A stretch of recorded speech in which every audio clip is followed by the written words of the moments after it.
Geotech চ্যানেলের তরফ থেকে তোমাদের সমস্ত ছাত্রছাত্রীকে অভিনন্দন। আমি তোমাদের মাধ্যমিকের ধারাবাহিকভাবে কতগুলো ভিডিও করে চলেছি, তোমরা সেগুলো দেখো। আজকে তোমাদের কতগুলো রচনাধর্মী প্রশ্নের কৃষি থেকে যে প্রশ্ন আসবে এবারে দেখো, আমি একটা ছক করে দিয়েছি। চা, গম, কার্পাস। চাটা করলেই কফি, দেখো একই ফ্রেমের মধ্যে আমি একটা ছক করে দিয়েছি। এই ছকটা এইভাবে তোমরা যদি পড়াশোনা করতে পারো খুব ভালো হবে। আমি একটু কাছে নিয়ে যাই। দেখো, উষ্ণতা, বৃষ্টিপাত, আর্দ্রতা, মৃত্তিকা, ভূমির ঢাল এবং উল্লেখযোগ্য বৈশিষ্ট্য। দেখো, চায়ের ক্ষেত্রে এই জিনিসগুলো যদি ভালো করে মনে রাখতে পারো, তোমাদের 5 নম্বর উত্তর লেখা কোনো অসুবিধা হবে না। কেমন উষ্ণতা, 20 থেকে 30 ডিগ্রি সেলসিয়াস উষ্ণতা। বৃষ্টিপাত তোমরা লেখার মধ্যেই দেখতে পাচ্ছ, আর বিস্তারিত বলছি না। তবে যেটা প্রত্যেকটা কৃষির বিশেষত্ব হচ্ছে যে এটা একটা বাগিচা বা নগদ শস্য, এটাকে ইন্ট্রোডাকশান বা ভূমিকাতে লিখতে হয়। ছায়া প্রদানকারী বৃক্ষের জন্য লাগে। সোনালী পানীয় বলা হয় ছায়া প্রদানকারী বৃক্ষ। আর মহিলা শিশু শ্রমিক এখানে শ্রমনির্ভর। আর এটা ঔপনিবেশিকদের দান, মানে উপনিবেশ যারা বিস্তার করতে ছিল তাদের থেকে এটা পাওয়া, আর এ থেকে অর্থ উপার্জন হয়। এটা হচ্ছে চা এবং কফির ক্ষেত্রে প্রযোজ্য। এইভাবে তোমরা লিখবে। গম রবি ফসল, উপক্রান্তীয় নাতিশীতোষ্ণাঞ্চলের ফসল। গড় দেখো 50 থেকে 100 সেন্টিমিটার বৃষ্টিপাত। পশ্চিমী ঝঞ্ঝার দান এটা। 100 থেকে 110 দিন তুহিনমুক্ত দিবস প্রয়োজন। উর্বর বেলে দোআঁশ রেগুড় মাটি। সমতল মৃদু ঢালযুক্ত, জল দাঁড়াতে না পারে। অঙ্কুরোদ্গমের সময় এখানে একটুখানি বিশেষ করে আলাদা উল্লেখ করতে হবে। অঙ্কুরোদ্গমের সময় একটা সময় একরকম প্রয়োজন, আবার ফসল কাটার সময় অঙ্কুরোদ্গমের সময় একটু ভিজে ভিজে স্যাঁতস্যাঁতে আবহাওয়া দরকার। ফসল কাটার সময় কিন্তু পরিষ্কার আবহাওয়া, রৌদ্র করজ্জ্বল। 1960 সালে সবুজ বিপ্লব হয়েছিল এবং গমের উন্নতি হয়, এটা লিখতে হবে। তারপরে দেখো কার্পাস, এটাকে তন্তু ফসল, ক্রান্তীয় উপক্রান্তীয় অঞ্চলের ফসল। হালকা থেকে মাঝারি বৃষ্টিপাত, তুহিন তুষারপাত। কার্পাস চাষে ক্ষতি, 200 দিন তুহিনমুক্ত দিবস দরকার। চার্নোজেম চুন মিশ্রিত কৃষ্ণ মৃত্তিকা, অল্প ঢালু জমি এবং গুটি পাকার জন্য রৌদ্র করজ্জ্বল আবহাওয়া দরকার। সামুদ্রিক লবণাক্ত, এক্ষেত্রে একটু উল্লেখযোগ্য, এটা তোমরা স্পেশাল রেফারেন্সে লিখতে পারো। বল উইভিল নামক একটা পোকা এখানে ক্ষতি করে এবং ভারতে এটা ক্ষুদ্র অংশযুক্ত তুলোর চাষ হয়। তাহলে এই যে বিষয়গুলো তোমাদেরকে বললাম, এটা হচ্ছে কৃষি থেকে খুব গুরুত্বপূর্ণ।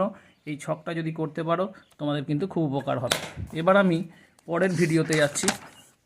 দেখো, এখানে শিল্পের ক্ষেত্রে বলি।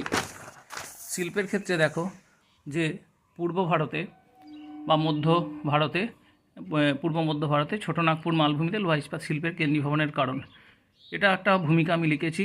ভারতের 6টি বৃহৎ একটি সংকর লোহ ইস্পাত কারখানা এখানে গড়ে উঠেছে এবং কী কারণে দেখো আমি একটা ছক করে দিয়েছি। ছকটা ভালো করে দেখো। টিস্কো, ইস্কো, বার্নপুর, দুর্গাপুর, রাউরকেল্লা, বোকারো, এই কারখানাগুলো কি কি কারণে গড়ে উঠেছে একটু ভালো করে দেখো। আকরিক লোহা কোথা কোথা থেকে পায় সেগুলো লেখা আছে। পরিবহন, ই মানে ইস্টার্ন রেল, এশিয়ার মানে সাউথ ইস্টার্ন রেল। সড়কপথ, ডলোমাইট গাংপুর বীরমিত্রপুর থেকে, ম্যাঙ্গানিজ কেওনঝড় সুন্দরগড়। কলকাতা হলদিয়া প্যারাদ্বীপের মাধ্যমে আমদানি রপ্তানি। চুনাপাথর গাংপুর ভবনাথপুর।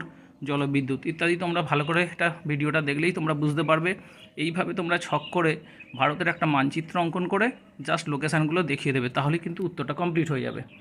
এবার দেখো, ডান দিকে আসছি। এটা খুব ইম্পর্ট্যান্ট এবারে প্রশ্ন। বায়ুমণ্ডল কীভাবে উত্তপ্ত হয়, এটা তোমাদের ভৌত বিজ্ঞানেও আছে, যে এখানে বিকিরণ এবং পরিবহন পরিচলন, আর একটা হচ্ছে অ্যাডভেকশান। এটা বইতে তোমরা পাবে। দেখো, এখানে একটা ছবি দেখিয়েছি। প্রত্যেকটা বিকিরণের পাশাপাশি আমি একটা ছবি দিয়েছি। সূর্য থেকে যে তরঙ্গ আসে ক্ষুদ্র তরঙ্গ রূপে এবং যায় দীর্ঘ তরঙ্গ রূপে। তারপরেতে দেখা যাচ্ছে যে পরিবহনে কন্ডাকশান, এখানে ট্রোপোস্ফিয়ার, স্ট্র্যাটোস্ফিয়ার বা মেসোস্ফিয়ার, এই স্তরগুলো একে অপরের বিভিন্ন রকম উষ্ণতা স্থানান্তরিত হচ্ছে একটা স্তর থেকে আরেকটা স্তরে। এইভাবে কিন্তু উষ্ণতাগুলো স্থানান্তরিত হচ্ছে। অ্যাডভেকশানটা দেখানো হয়েছে মেরু অঞ্চল থেকে, যেখান থেকে উষ্ণতা দুটো অঞ্চল অর্থাৎ শীতল ও উষ্ণ বায়ুর সংমিশ্রণে হচ্ছে, সেটা অ্যাডভেকশান বলে। এটা উল্লেখ করে দিতে পারলে ভালো হয়। তারপরের যে প্রশ্ন, এই প্রশ্নটা খুবই এবারে ইম্পর্টেন্ট। বিভিন্ন জায়গায় তোমাদের পশ্চিম হিমালয় দেওয়া আছে, কিন্তু তা নয়। এখানে দেখো প্রস্থ বরাবর হিমালয় পর্বতের শ্রেণীবিভাগ, এটা বইয়েতেও খুব বিস্তারিত আছে। এই ছকটা যদি তোমরা করে দিতে পারো, এটা কিন্তু 5-এ 5 একদম, কেউ আটকাতে পারবে না। যেমন দেখো 4টি বিভাগ, টেথিস, এরিয়ার একটা নাম ট্রান্স হিমালয়। তারপরে 4টে ভাগের মধ্যে দেখো টেথিস, হিমাদ্রি, হিমাচল, শিবালিক, এই 4টে এখানে একটু বোঝার ব্যাপার আছে। যে টেথিস হিমালয়ের যে 4টে ভাগ, দেখো জম্মু কাশ্মীর, লাদাখ, এটা প্রথমবার আলোড়ান তৈরি হয়েছিল 12 থেকে 7 কোটি বছর। শৃঙ্গ কী কী আছে? জাস্কর, কেটু, লাদাখ উচ্চতম মালভূমি, প্যাংগং হ্রদ, লবণাক্ত খারদুংলা গিরিপথ এখানে অবস্থিত। হিমাদ্রি হিমালয়, যাকে আমরা সর্বোচ্চ শৃঙ্গ বলি, সেখানে দেখো জম্মু কাশ্মীর, সিকিম, উত্তরাখণ্ড, এখানে মাউন্ট এভারেস্ট অবস্থিত। কাঞ্চনজঙ্ঘা, ধবলগিরি, অন্নপূর্ণা গিরিপথ হচ্ছে বুর্জিলা, নাথুলা। তারপরে হিমাচল, দ্বিতীয়বার আলোড়ন 2.5 থেকে 3 কোটি বছর। পীরপঞ্জাল, ধওলাধর, নাকটিব্বা উপত্যকা, কাশ্মীর, কুলুকাংড়া উপত্যকা এবং গিরিপথ বানিহাল, এটা এশিয়ার দীর্ঘতম। শ্রীনগর, জম্মু কাশ্মীরের মধ্যে অবস্থিত। শিবালিক, হিমালয়ের দক্ষিণতম শ্রেণী, এটা তৃতীয়বার আলোড়ন হয়েছিল 20 লক্ষ বছর। এটা সবথেকে নবীনতম অঞ্চল এবং এখানে ভূমিকম্প প্রবণ অঞ্চল। এই বৈশিষ্ট্যগুলো তোমাদেরকে এইভাবে যদি একটা ছক তোমরা লিখতে পারো। এবার দেখো আমি এখানে একটা ছোট্ট করে একটু বুঝিয়ে দিচ্ছি। এই যে জায়গাটা আছে দেখো, এটা ভারতের দিক, এদিকে চীনের দিক। অর্থাৎ তোমাদের ইচ্ছা হলো ভারতের দিক থেকে চীনের দিকে যেতে গেলে তোমাকে কিভাবে যেতে হবে, অর্থাৎ এই স্টেপগুলোকে তোমাকে ডিঙিয়ে ডিঙিয়ে যেতে হবে। প্রথমটা হচ্ছে শিবালিক, তারপর হচ্ছে হিমাদ্রি, তারপর হচ্ছে হিমাচল এবং সবার শেষে এটা এদিক থেকে হচ্ছে শিবালিক, তারপর হচ্ছে হিমাচল, তারপরে হিমাদ্রি এবং ওদিকে হচ্ছে আমাদের ট্রান্স হিমালয়। তাহলে এই যে 3টে ভাগ, অর্থাৎ তোমাকে যে ডিঙিয়ে যেতে হচ্ছে 4টে স্টেজের ছবিটা এখানে কিন্তু দেয়া আছে।